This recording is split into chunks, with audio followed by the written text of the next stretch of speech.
عسلامة ومرحبا بكم. الحلقة هذه ما هي إلا مقدمة خفيفة لموروثنا الغذائي في تونس. وكيف نحكيو ماكلة، أول حاجة بالطبيعة تجي في مخاخنا هي الخبز.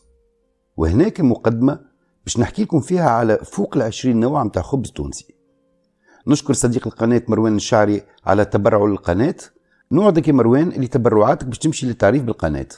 وشكر زاد خاص لصديقة القناة ألفة حفار، صاحبة قناة كويزين ألفة، على المجهود اللي قاعدة زاد هي تعمل فيه باش تعرف بماكلتنا التونسية.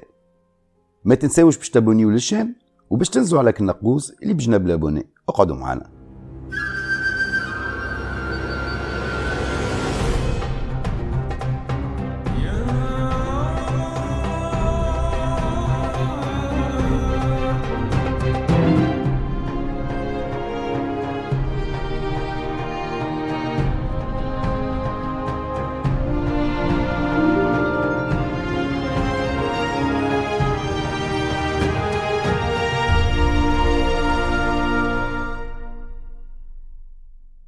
أهلا بكم.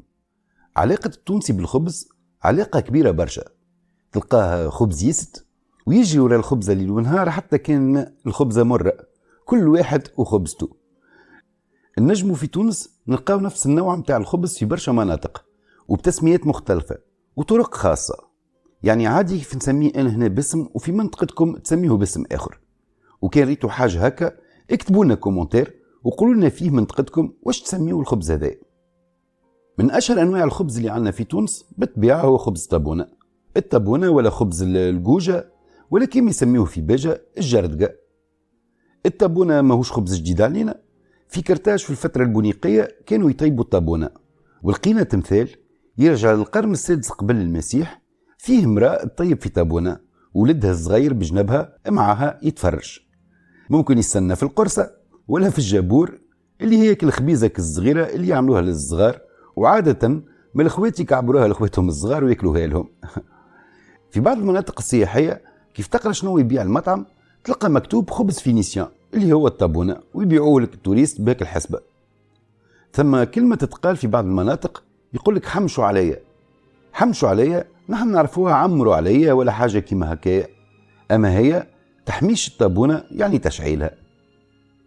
عندنا برشا أنواع متاع خبز الطيب في الغناي اللي يسميوه زاد الطاجين. جميع الانواع هذيا تتسمى بخبز الطاجين ولا خبز الغناي. ونلقاو منهم خبز المطاليع. الخبزة تتسمى مطلوعة وجمعهم مطاليع. عادة يكون بالسميد، اما بالطبيعة في عصرنا توا تبدلت الامور والفرينة هي اللي ولات تحكم. كل منطقة كيفاش تسمي وكل منطقة باش تعملوا، اما كلهم تقريبا يصبوا في نفس الحكاية واسميهم مربوطة بالطاجين والغناي. من المطاليع ومشتقاته نلقاو الخبز اللي يعملوا به الشباتي، نلقاو خبز الطاجين، خبز الغناي. في جبس كان صدقني ربي يسميوه خبز حماس ولا حماس، كسرة الغناي، خبز الغناي، الكسرة المخمرة. في الشمال الغربي يعملوه يشبه شوية للملاوي أما ماهوش ملاوي. ثم اللي يعملوه جويد خصوصا في الشمال الغربي، وثم اللي يعملوه زاد خشين كيما القصرين مثلا ويتسمى طاجين. في سجنان يسميوه مصحوحة وجويد. في بوزيد يسميوه كسرة فطير. في قرقنة عندهم خبز خاص بهم اللي هو الجليد، وانتشر من بعد في برشا بلايص. الجليد خبز يطيب حتى لين يولي يابس برشا، ويستعملوه عادة كل من صفاقس وقرقنة باش ياكلوا بيه المرقة. مش المرقة متاعنا، اما المرقة هي عبارة على شوربة عندهم. بكري كانوا البحار يعديوا برشا ايامات في البحر قبل ما يرجعوا للبر، وكانوا قبل ما يمشيوا يشيوا المونة متاعهم اللي تتسمى سبيسة، وفي السبيسة يهزوا معاهم الجليد. التوا تنجموا تلقاو الجليد يتباع في البرد وفي بعض المخابز المتخصصة في الحكاية دي. خبز الفيتورة زادة مشهور برشا في القرقنة. الحق ما نعرفش في مناطق أخرى موجود ولا، عملوا لي كومنتير وقولوا لي كان موجود في المنطقة متاعكم وسميوها لي. كانوا بكري يعملوه بالفيتورة متاع الزيتون بعد ما يعصروه. الغرايف يعتبر البانكيك ولا الكريب التونسية كما يحبوا يسميوها برشا عباد. الجزيرية زاد يسميوها كيفنا، وفي المغرب يعيطولوا البغرير. في سوريا والأردن اسمه القطايف، مش كيما القطايف متاعنا احنا عنا احنا. عادة ياكلوه الصباح ويحطوا عليه يا زيت زيتونة وعسل يا زبدة وسكر وكل قدير وقدره. لاحظت اللي برشا يحبوا يردوها ماكلة أندلسية ووافدة علينا، أما مش صحيح، بالعكس هي أمازيغية اسمها بالأمازيغية تيغريفت. اللي يحب ينسبها للأندلسيين ما يعرفش التاريخ، خاطر الأندلس كيف خذاوها العرب كان معظم الجيش أمازيغي. مش موضوعنا بالطبيعة. في الحلقات التاريخية أتوا نحكيو على أسباب انتشارها في الشرق وفي الغرب. خبز الرخصاص معروف في دوس، أما التسمية ما عادش منتشرة برشا، يعيطولو خبز وكهو تو. عادة يتعمل بلاش خميرة ولا شوية بالكل، هذاك علاش يبدأ يابس شوية. خبز كشكارة إن شاء الله نكون منطقته صحيح، منتشر برشا في باجة وتبرسق وفي ضواحيهم. في قروان نلقاو خبز الشواي، أما مش كيف الشواي اللي في صفاقس، وما ثماش كسكروتاجي كفتاجي ما يستعملوش. للمعلومة الكفتاجي في القروان ما يحطوش فيه القراع كما في تونس. في صفاقس الشواي نوعين، شواي طبق اللي يتحط في طبق قبل ما يدخل بيت النار، وشواي قاع اللي يتحط طول في الكوشة. باقي في قروان خبز الصينية وخبز الميدة، وخبز الميدة مقدود بالسميد ويرشوه فوقه زادة. وعندهم زادة في قروان خبز يعيطولو خبز البزازل، والكلمة ماهيش كلمة عيب كيف يحكيو عن النوع هذايا متاع الخبز. وثم اللي يحشم يسميه خبز العراسة ولا خبز دار العرس، يقدوه في العروسات والطهورات والفروحات، وعادة ياكلوا بيه مرقة تتسمى مرقة دار العرس بالحم الغنمي والبصل والمعدنوس والحمص. الرقاق ريت برشا عركات على الرقاق بين التوانسة، ثم اللي يقول من الجنوب خصوصا في توزر، وثم اللي يقول لا من الكاف. الرقاق يشبه الملاوي أما فيه برشا ورق، وفي الكاف ثم اللي عيطولو فطاير كافية. العلاقة بين الجنوب والكاف علاقة تاريخية كبيرة، وصار اختلاط كبير بين المنطقتين تاريخيا، وهذا يخلي الموروث ما بيناتهم مشترك في برشا حاجات. ولاحظنا هذا حتى في الخرافات كيما خرافة السبع صبايا في قصبايا والنسخة متاعها الخاصة بالجنوب. نهار آخر أتوا نحكي لكم النسخة اللي في الكاف. المهم الرقاق متاعكم الزوز. في صفاقس نلقاو نوع متاع خبز اللي اسمه المبسوطة، وسمعت زاد عباد يقولوا عليه المبسوط. يتقد من سميت ويزينوه بالفوق بالسينوج والجلجلان. هو بيدو كان بكري يتيب في الطاجين. كما قلنا قبيلة في قروان ما تلقى حتى كسكروتاجي كفتاجي قروي يقد الكسكروت متاعو إلا بالخبز الشواي. في صفاقس كيف حتى كسكروتاجي ولا مطعم بازو معناه يعطي خبز باجيت، أما يعطيو الفيف. ومن أشهر الكوش اللي تبيعوا في صفاقس هي الكوشة متاع سي المكي عبد الناظر في البلاد العربي. بالطبيعة ثم برشا كوش اخرين يقدوه، أما هذه مشهورة برشا. نهار 28 أكتوبر 2015 ثم اللجنة ما فهمتش علاش منعت المطاعم باش يستعملوا الفيف.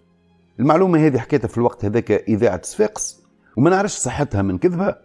اكتبوا لنا كومنتير في الموضوع، خاطر كان عطا ربي راهم يشجعوه مش العكس. خبز الملاوي أبايا عاد شكون ما يعرفوش، الناس الكل تعرف الملاوي. في المغرب ثم ملاوي تشبه الملاوي متاعنا يعيطولها المسمن. المطبقة ولا خبز بالشحم ولا خبز فطير في جندوبة. المطبقة أصلها من الجنوب، وفي توزر تتسمى زادة المحجوبة، وانتشرت في برشا بلايص في تونس، وكل منطقة كيفاش تعملها. عادة تتعمل محرحرة برشا وبالشحم، أما توا كل منطقة ودار وكيفاش تتفنن فيها. المبسس خبز الابراج والقرص يشبه برشا للمبسس في الجزائر، عادة ياكلوه مع قهوة الصباح ويطيبوه زادة في الطاجين ولا الغناي، مشهور برشا في الشمال الغربي وبكثرة زادة في سجنان. خبز الشعير بالطبيعة الكلنا نعرفوه. وثم خبز العيد. خبز العيد كل بلاد وكل منطقة ورطالها. في الكيف خبز العيد تلقى فيها عظمة، وثم زادة خبز المجمع. وفي صفاقس خبز العيد يعملوه كبير برشا باش العائلة الكل تاخو باية، وفي نفس الوقت زادة حتى كيف الكوشة تبدا مسكرة مش مشكلة خاطرو يقعد. حسب الأسطورة خبز العيد كبير على خاطر وقت اللي هربوا المسلمين من اسبانيا خباو فيه النساء الصياغات متاعهم. الأسطورة هذه موجودة في برشا ماكلات تونسية، مش كان في خبز العيد متاع صفاقس، بما فيهم كعك الورقة. إن شاء الله نهار نحكيو عليهم الكل. خبز الملة ماهوش تونسي، أما نلقاه في جميع الأماكن الصحراوية في تونس في الجزائر وصولا حتى للخليج، وممكن ياسر جانا من عندهم خاطر يسميوه خبز الطايف. ويتيب في الصحراء في الرمل، يحفروا له حفرة ويشعلوا فيها الحطب بطريقة معينة، وكيف يولي رماد يحطوا الخبز فيه ويغطيه بهك الرماد هذاك والرمل السخون. الخبز هذا قدانه متسمي على الرجال مش على النساء خاطر هما اللي يطيبوه. الشاعر الحطيئة في أشعاره قال بيت من الأبيات اذكر فيه خبز الملة، قال: حفاة عراة ما اختذوا خبز ملة ولا عرفوا للبر مذ خلقوا طعما. الخبز كان مش للناس الكل كيف كيف، كان الخبز متاع اللاباس عليهم خبز اللي لاباس عليهم، وخبز العباد المزمرة والزواولة خبز للمزمرين والزواولة. وكان النوع متاع الخبز هذايا يعيطوا له الحلوزي، اللي هو كيما خبز القربودي اللي يتقد باللي قعد من قشور القمح بعد التقربيل متاعه، والخبز المقلي اللي ما عندوش قيمة غذائية كبيرة كيما نقولوا احنا. بل ما توفى الحلقة حبيت نقول لكم اللي في تونس عندنا برشا كواشة قويين برشا، بما فيهم سامي بعتور اللي هو تونسي صفاقسي اللي يعتبر احسن خباز في فرنسا، وربح الجائزة متاعه نهار 13 ماي 2017. وتوا الخبز متاع قصر شانزليزيه الكل يتقد في الكوشة متاعه. ثاني جائزة كان زاد الواحد تونسي اسمه منصور خموسي. يعني عندنا كواشة قويين برشا خصوصا في فرنسا اللي عندها برشا انواع متاع خبز. انا متأكد اللي في الحلقة هذيا ما سميت كان شوية بركة انواع متاع خبز تونسي، واللي ثم العشرات كان مش المئات من الانواع اللي ما حكيتش عليهم، اما ما هي الا مقدمة الموروثنا الغذائي. كان عندكم انواع متاع خبز في منطقتكم ما ذكرتهمش؟ اكتبوهم لي في كومنتير واذكروا لنا المنطقة. نخليكم اليوم متاع كويزين ألفا في الديسكريبسيون. انا متأكد كان تقولوا لها احنا اصدقاء قناة حكاية تونسية منسية ونحبوك تجرب لنا بطريقتك الخبز الفلاني ولا الفلتاني، يفرحها برشا، وبالعكس هي زادة مغرومة برشا بجونا التونسي. تلقاو اليوم متاع الشان متاعها في الديسكريبسيون.